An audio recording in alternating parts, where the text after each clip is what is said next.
अनुराग चाहिँ यहाँनिर छ। कहाँ यहाँनिर अलि अत्तमा यहीँ टाँसिन पो आइपुग्नु। अब पढ भन्दा चाहिँ यहाँ एकजना चाहिँ पढो भन्दा चाहिँ काम गरौँ भन्दा आइपुगिरहेको छ। डन्ट टच फेरि भन्दैछु, पड्काउनु मन लागिहाल्छ फेरि। हेलो साथी, welcome back to my channel. आज नेक्स्ट भ्लगको साथमा म चाहिँ तपाईँहरूको साथमा उपस्थित भइसकेको छु। आज चाहिँ हाम्रो चाहिँ काम चल्दैछ यहाँ घरमा चाहिँ। काम चाहिँ के हो भन्दाखेरि चाहिँ यहाँनिर ढुङ्गा ओसार्ने काम छ। यहाँनिर हाम्रो काइलाज्यू चाहिँ यहाँ हुनुहुन्छ, अरूहरू चाहिँ यहाँनिर ओसार्दैछ। यहाँनिर आज हामी चाहिँ ढुङ्गा ओसार्दैछौँ आँगनमा।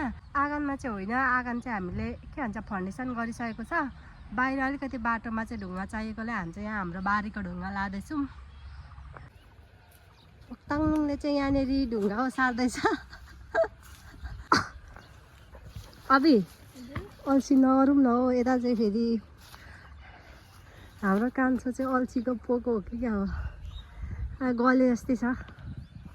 भान्जा चाहिँ यहाँनिर ढुङ्गा मिलाउँदै हुनुहुन्छ। भान्जा हाम्रो भक्तालुङ यहाँ ओसार्दैछ, कान्छेले चाहिँ यहाँ भेलाउँदैछ। यो चाहिँ हाम्रो बारी हो। अहिले हाम्रो बारीमा चाहिँ लसुनहरू फलिरहेछ। प्लस भनेको धनियाँहरू सबै फुल्यो। अहिले चाहिँ धनियाँ फुल्ने सिजन आइसक्यो। धनियाँ फुल्यो, लसुन पनि सुकिसक्यो। अनि यहाँनिर सोफाहरू पनि कति मजाले फुलिरहेछ। यो चाहिँ हाम्रो सानो कति धुर भने 10 धुर जति माटो छ। आज यहाँ सबलाई मैले एक दिनको रोज दिएर अनुराग चाहिँ यहाँनिर छ। आज अनुरागले मात्रै बल्ल काम गर्छ। कहाँ यहाँनिर अलि अत्तमा यहीँ टाँसिन पो आइपुग्नुहुन्छ र।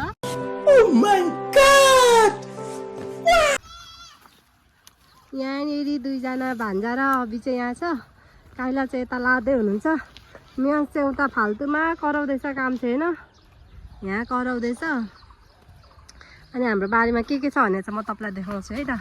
अस्ति यहाँनिर चाहिँ अम्बक छ, यहाँ चाहिँ अस्ति फलिसक्यो। एक दुईवटा बेला बेला फल्छ। यतापट्टि राहारीहरू छ, राहारीहरू रोपेको छौँ। यहाँ मेवा छ, खै के भएर पहेँलो भइगएछ हौ। त्यो चाहिँ मसलाको रुख हो। यहाँ चाहिँ हाम्रो आँप छ, मैले पहिला नै लिएर रोपेको, खै यसपालि के भएर फुलेन।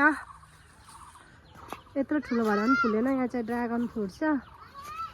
यो चाहिँ हाम्रो ड्रागन फ्रुट हो। अनि त्यसपछि भनेको यो चाहिँ लिची हो, यसपालि फुलेन यो लिची। यो चाहिँ हाम्रो लिची हो, मैले अस्ति पोहोर मात्र लिएर रोपेको लिची, यसपालि फुलिरहेछ। यसपालि यसले पक्कै पनि फल खाउँछ जस्तो छ।